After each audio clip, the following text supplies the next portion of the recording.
कुरकुरे खाने के बाद एक 6 साल की मासूम की तबीयत अचानक बिगड़ी गई। परिजन उसे हॉस्पिटल ले गए, जहां उसकी मौत हो गई।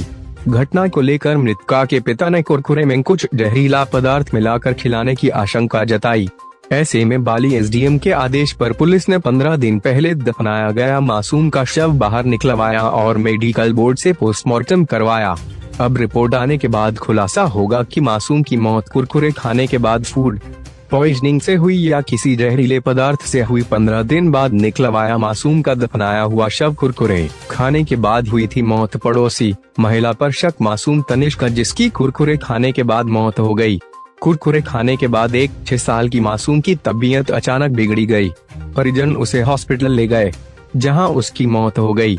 घटना को लेकर मृतका के पिता ने कुरकुरे में कुछ जहरीला पदार्थ मिलाकर खिलाने की आशंका जताई।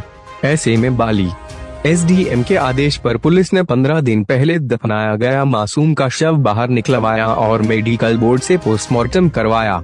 अब रिपोर्ट आने के बाद खुलासा होगा कि मासूम की मौत कुरकुरे खाने के बाद फूड पॉइजनिंग से हुई या किसी जहरीले पदार्थ से हुई। बाली थाने के शो देवेंद्र सिंह ने बताया कि पातावा गांव निवासी रेखा पत्नी भीमाराम सिरवी ने थाने में रिपोर्ट दी, जिसमें बताया कि 8 नवंबर को उसकी 6 साल की बेटी तनिष्का और छोटे बेटे को मोहल्ले में रहने वाली कन्या देवी ने खाने के लिए कुरकुरे दिए थे।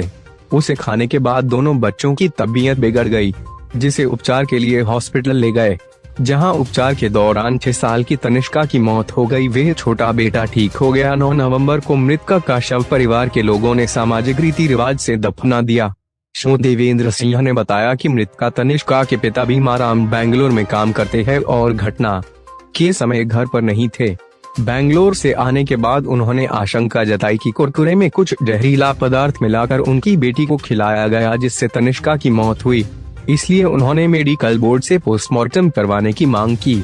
ऐसे में बाली एसडीएम के आदेश पर पुलिस ने 23 नवंबर को मृतका तनिष्का का दफनाया हुआ शव निकलवाया और मेडिकल बोर्ड से पोस्टमार्टम करवाया। मृतका की मौत कैसे हुई, इसका खुलासा अब एफएसएल रिपोर्ट आने के बाद होगा। BR news पातावा।